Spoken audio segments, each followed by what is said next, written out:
But what was the real motivation behind Laibach's early performances? Was this a politicized art or an aestheticized politics? Or were they simply a warning that if you repress history, it will eventually boil over? According to homeopathic theory, you can only cure through the symptoms of an illness. The immune system must be provoked. How better then to trigger the defense mechanisms of the state than to hold a mirror up to that state?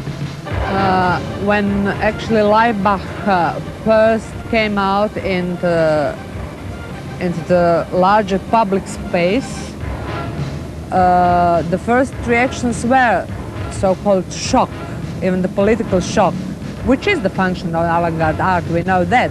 Ponujate se kot izzivalci, ponujate se kot, bi rekel človek, lahko sovražnik države številka 1, imate veliko posnemovalcev. Umetnost je vzvišeno poslanstvo, ki zavezuje k fanatizmu.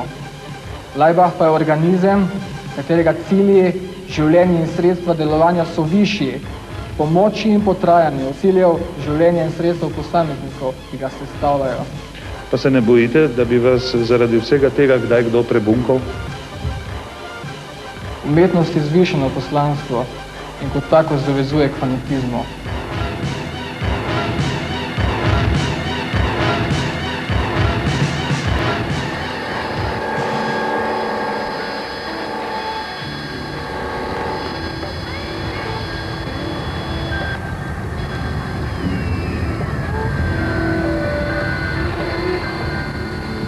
By 1984, Laibach and several other Slovenian groups took the fanaticism required of art one step further, linking together into a larger collective body.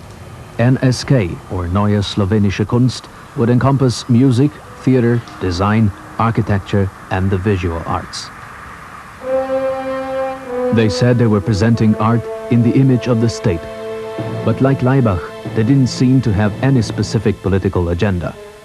Manifestos issued by the New Art movement said that their intention was to revive the trauma of early 20th century avant-garde movements by identifying with them in the stage of their assimilation into the systems of totalitarian states.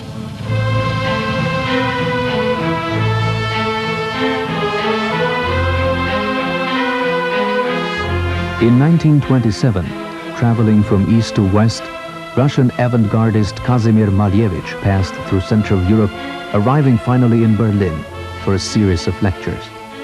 Unfolding diagrams translated into German, the founder of the school of abstract art known as Suprematism explained some basic principles. Art, he said, had always functioned merely as a toiletry article within society. But the new art would have its own independent ideology. Although in the West, Malevich is credited with being a godfather of abstraction, from an Eastern viewpoint, it seems clear that his main intention was to be the author of a new mythology. 2 generations after the Soviet avant-garde was destroyed by the revolution it had helped create, many of its ideas came to life again in socialist Yugoslavia.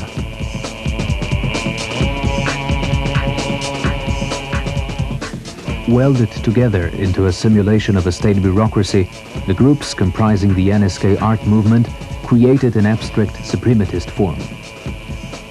Although using the materials of history and politics as the bricks and cement of their state structure, NSK seemed to float free of any specific doctrine. If the NSK artists could be said to have a political goal, it would be the destruction of historical naivete.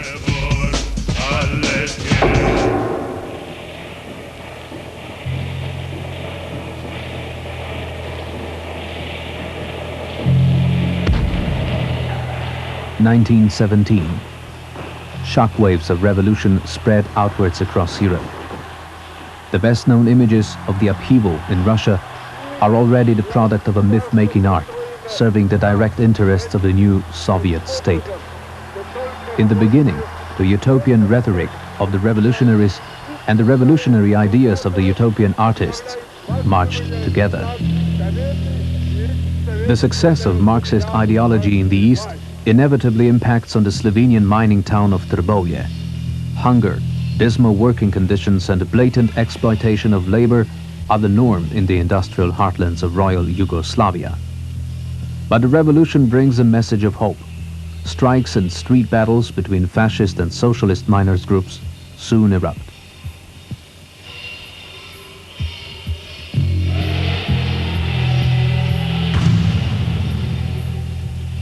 Modern Trbovlje's huge coal-fired power plant has the largest smokestack in Europe. LAIBACH emerged from this machinery in 1980, producing a specifically industrial form of rock music.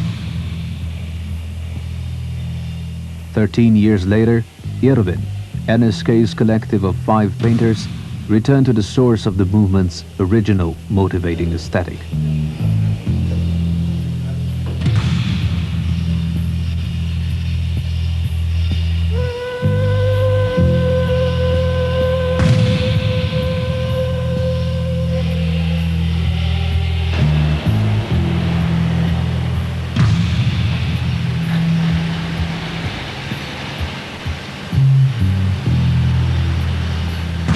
Like LAIBACH, members of Irwin came from the factory and mining towns of socialist Yugoslavia.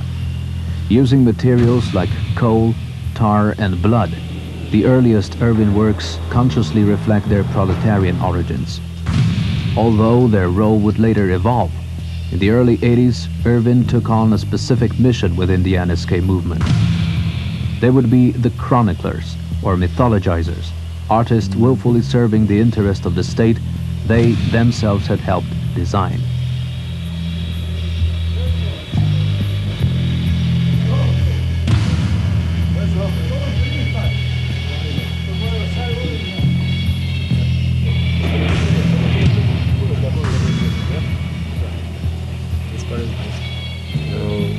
To je pa cementarna, ne? Mogoče so tele slike delali, ki LAIBACH, ne vem, so stare slike bolj, ki LAIBACH nastajajo, so mogoče tle v Trbovljih slikali, ne pa so slike delali, ne. Ma pa malo povezave z tem življenjem tle, rečemo, rudniškim. Ne vem, biti se mi ne dopada ta stil preveč, rečemo. A dosti tega, bi rekel, tisti školni njihov pa tisti, ki je bilo, rečemo. Se vidi, koliko je stara ta slika.